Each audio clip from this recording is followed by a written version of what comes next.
It's not a provincial police force, but the province is creating a law enforcement agency to assist sheriffs with what they call police-like functions. As we have asked the sheriffs to do more and more and more, work with police officers, again, augment and support the RCMP, ask them to back officers up on calls, or if they're the closest to a call, be the first one out to that call. We're essentially asking them to perform duties that are probably within the scope of being a police officer.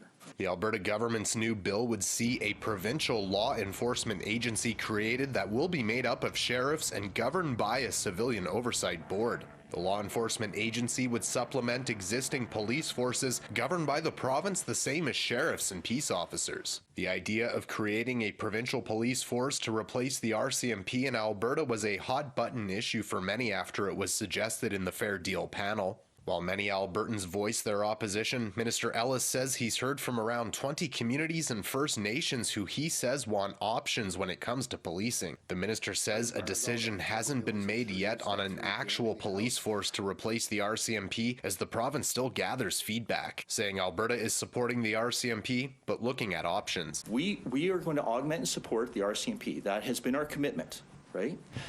We are continuing to ask these peace officers who are sheriffs, who have badges, who carry guns, who drive police cars or peace officer cars.